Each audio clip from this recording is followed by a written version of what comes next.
wasn't really low light. You can see how big it is compared to the other one now that we're closer to it.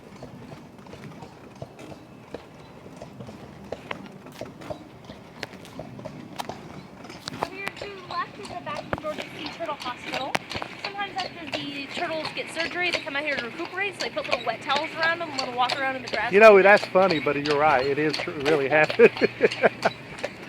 They put towels on them? Oh, in the summertime they do. So they hang out by the pool? But the brick building in front of it is the Georgia Sea Turtle Center, and it was originally built to be the laundry facility for the club. And then when the island got power in like 35 or 40, somewhere around there, it became the coal-based power plant for the island. And this is true for all the cottages. If you look at these windows and they have like a wavy texture, those are the original windows, and the straight ones are the ones we added in.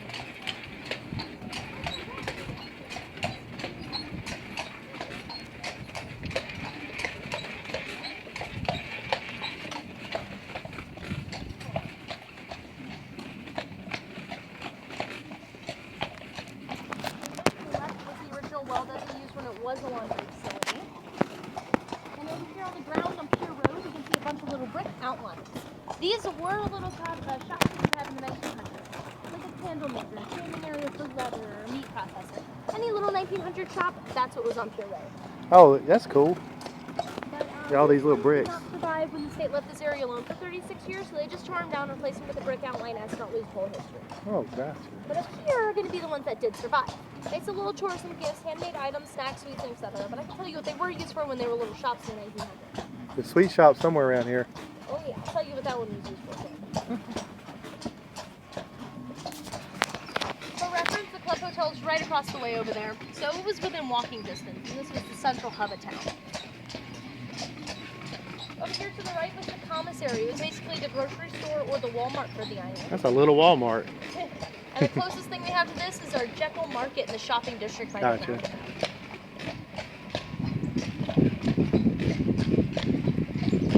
Up here to the left with the cars in front of it was the bookstore. It was a tourism shop, but now they closed it and I don't know what they're doing with it.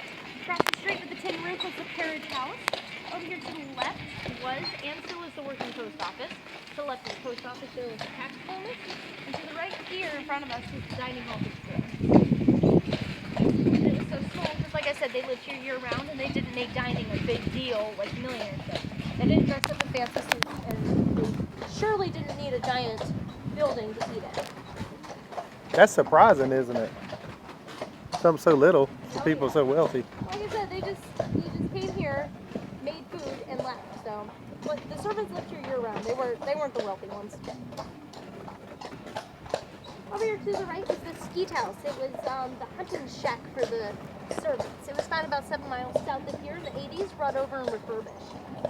So it held all the spare stuff that the millionaires decided to leave, and they bought stuff to replace. So, but it's not an original on Pier Road. It was moved over. Over here to the right is the Goodyear Cottage. It was built in 1884 by Jean-Eugène Goodyear. And it originally sat where the Sanssouci sits right now, which was over there across the way to the left. And they brought it over here in 1901 with mules and logs. So they separated the kitchen first, made it easier to move, and they left it detached just in case it caught on fire. Dot And snack then they moved shop. the rest of the remaining structure. Aren't those the people that bought the island originally? Mm-hmm. And then the dog snack shack is not an original. It's the 80s, I think, it was brought. Oh, okay.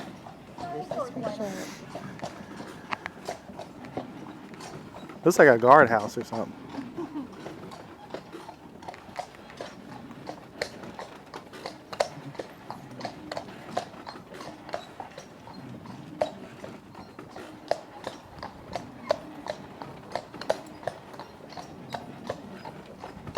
Over here to the right will be the Sanssouci. It was the first condominium built in the United States, built in 1912. It has 2 condos on each floor with 3 levels, and each room has, each condo has 6 rooms. That's a total of 36 rooms for the Jekyll Club Hotel. And the Goodyear Cottage was moved, and the Sanssouci was built for guest overflow, hence why I mentioned the rooms. Over here on the left is the Morgan Center. It was basically the gym, had a swimming pool and a tennis court in there. And then this sweet shop with the big old chimney was the boiler room.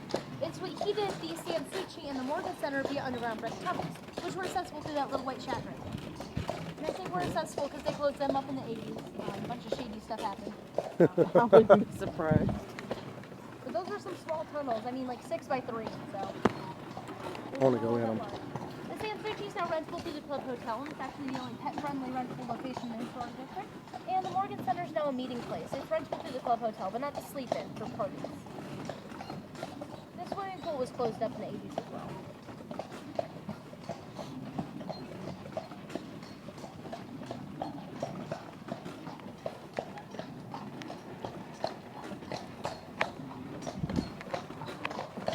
I don't even know where to enjoy this.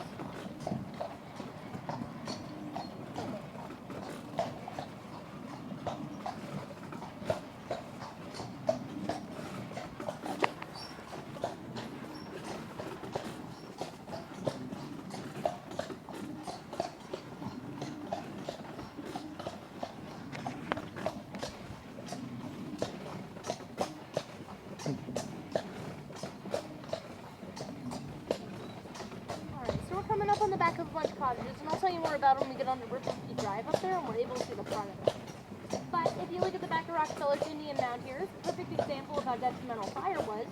There's an exit on every single level, even the roof up there. So it looks like there's 2 exits for this second floor. There's like Oh, look at that slide up there. Yep, there's 3 exits on the You can see the bottom. base of the slide. We gotta walk. We gotta come back and see that on foot. Don't slide off there. You go on the ground. Well, she designed everything so that you could land safely. That's cool. So the island was originally owned by the Muskegon tribe, as I mentioned before, who lived here until the early 1700s when Spain took over, as Spain does, and they massacred about half the population and enslaved the rest. Like I said, they named it Whale Island because they saw some manatees off the coast, thought those were whales. So they had it for the better part of the century until the Dubignon brothers came in, and they had the idea to purchase it as a plantation to sell cash crops back to France. And they had it as a semi-successful plantation for about 20-ish years. They developed about 4% of the land for this, and they realized why it wasn't successful after a little bit. There were 2 main issues. The first one was the wildlife, and the second one was the water. The wildlife would constantly eat everything, and the hurricanes, flash floods, and salt water were not good for the crops at all. So they decided the better idea was to get rid of all this vermin running around here, and they decided to make it a hunting lodge for millionaires. So they funded the Club Hotel and contacted a few of these said millionaires to let them know that they had a hunting lodge getting ready for them. So the millionaires, instead of coming to rent anything out, they came to buy the whole island. So they bought it for $125,000. And Man, remember how that's a cheap that steal. was? Yeah. Crane's own cottage, one man, was $100,000. So the millionaires collectively buying a piece of land was very cheap. But like I said, this was undeveloped. So they took 14% of the land here and they made it Millionaire's Row. That's what they called it. And they left 86% for hunting because they thought that hunting lodge was a good idea. And they continued building the Club Hotel for anyone who wanted to visit, and they made their cottages in the meantime. And everything was fine and dandy until the state came in. And they came in during World War II. That's because Germany decided to attack the island. They were up and down the coast of Georgia for a while already looking for this island. The U.S. government didn't know why they were doing that. And then when they found the island, they attacked it about 3 times. Really? I never heard of that. Oh yeah. So then the U.S. government looked into why in the world Germany was attacking Whale Island, because that's what they knew it as. They didn't know the Dubignon brothers, they didn't know the millionaires, well, they knew of them, but they didn't know they were all over here. So upon further investigation, they found out when all the residents were here, they housed 1/6 the entire world's wealth on the soil. And Germany knew that. But what Germany didn't know is these were vacation homes, so they weren't here. They were attacking the wrong place. Oh yeah. So the government passed it off to the states, and you guys yielded it because they were in the middle of a war. And the state decided to buy the island from millionaires. And they didn't just, have a nice agreement to buy the They island. took it over. Oh yeah, they forcibly bought it for $675,000, which is about $10.2 million now. So they either told the millionaires, you're gonna take this money or we're gonna take the island. And that happened in 1942 when they purchased it. They made it a state park in 1946 and left this entire area alone until 1978, and they decided maybe it's important. And they made it a National Historic Landmark. The Club Hotel took 10 years to fix up, and each cottage was anywhere between 2 to 7. And this over here was a burnt down cottage. So they marked it with these green corner markers. That's not the whole history. But the furthest one back is this one to the left, and it stretches all the way to Riverview Drive over there. Wow. It was the largest cottage until it burned down, and the Crane Cottage took its place. But it was built by Joseph Pulitzer, and this is the same Pulitzer family that Pulitzer Prize programs today. Cool. And not many people know that he was actually autistic, so he had a really high sensitivity to sound, but he was incredibly smart. So when the cicadas would go off, or the tide would come in, he'd have a hard time concentrating and he couldn't work. So he decided the best way to combat this is to insulate his house. But he did so with newspaper. Oh, bad idea. While it was a great insulation technique, it was also a perfect fire starter. But it burned down a year after he died, and newspaper did help him. And there are two rumors as to why that happened. The first rumor is that the Jekyll Club members did it. And Mr. Pulitzer was in charge of the press, i.e. insulating house newspaper. Oh, I get it now, yeah. He also was the only Jewish and the only Democratic member of the club at that time. So nobody really liked him. Oh, okay. Yeah, during that time was a different time. Oh, yeah. And then the second rumor is that the Jekyll Club members, his wife did it. She hated the island. She hated everything it stood for. She hated hunting. And she hated the people on it for being so rude to her and her husband. So she had no reason to visit and accidentally start a house fire because she wouldn't visit. She hated it so much. Well, she's coming to burn it down. I think the millionaires did it though because Mr. Crane, like I said, largest, most expensive cottage. And everyone was mad at him because he created the equivalent of a summer home compared to a winter cottage. Oh, yeah. So, in order to be a good neighbor, in his words, he took up his marble floors and replaced them with wood, which costed the exact same as it did to put the marble in there. And then he asked everybody if they were happy with what he did. The millionaire's row is basically, let me show you how much more money I have in here. Not much different than today. Oh, yeah. Just different stuff. Oh, yeah. Different things we're fighting over. It's not oil and land, it's technology and money. Over here to the right is the Mound Cottage, built in 1896 by William Struthers. That AD 1896 up there is actually made out of seashells, and that was added by Struthers' kids. They saw him working on the cottage, and they wanted to add something to it, so he gave them some seashells. Oh, that's cool. He died in 1911 and was sold to Lord and Mackay, who owned Union Pacific Tea Company, which is now A&P Grocers. It is named Moss Cottage after the Spanish moss that hangs all over, which is not actually moss. It's a bromeliad. So it's closely related to a pineapple than it is moss. Really? It's an air plant. Want some pineapple, Julie? The horses actually like to eat the Spanish moss. Really? Kind of like how the rabbits like to eat the clover out of They our got yard. plenty to eat, I tell you that much. Oh, yeah. The deer like to eat it too, but sometimes they're not tall enough to get it. And you can tell the deer around here are just so used to people. Oh yeah, they are. There's no hunting allowed on the state park. So this over here to our right is the Goodyear Cottage, built in 1906 by Frank Goodyear. And Frank Goodyear was a lumber baron. The Goodyear that made the Goodyear name was Henry Goodyear, and he actually didn't make a single tire.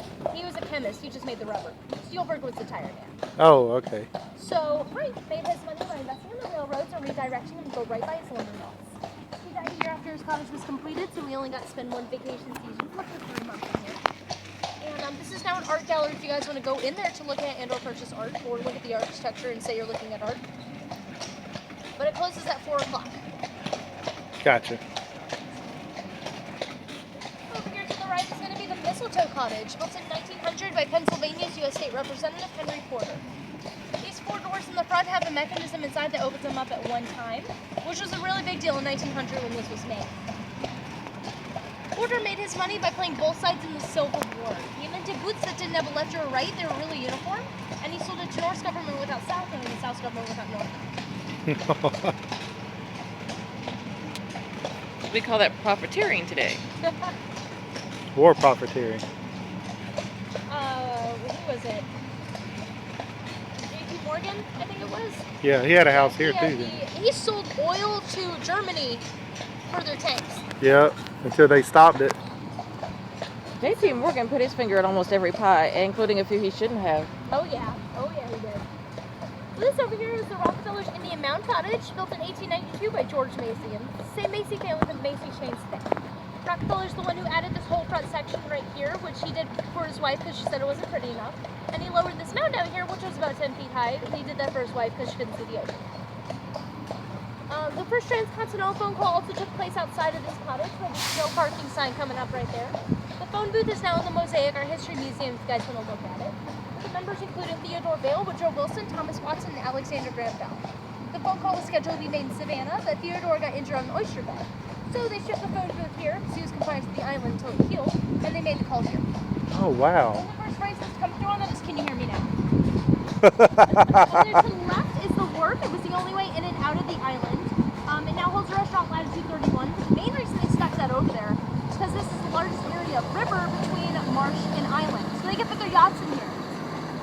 Awesome. JP Morgan had the largest vessel in the United States during World War II. He landed out of the U.S. Navy right before the state took the island from everything. And he also owned that tub left condominium up there on the San Souci. And he would come out at 5 a.m. every morning to smoke a cigar that everyone yelled at him for smoking during the day. So he woke up when no one else was awake to smoke it.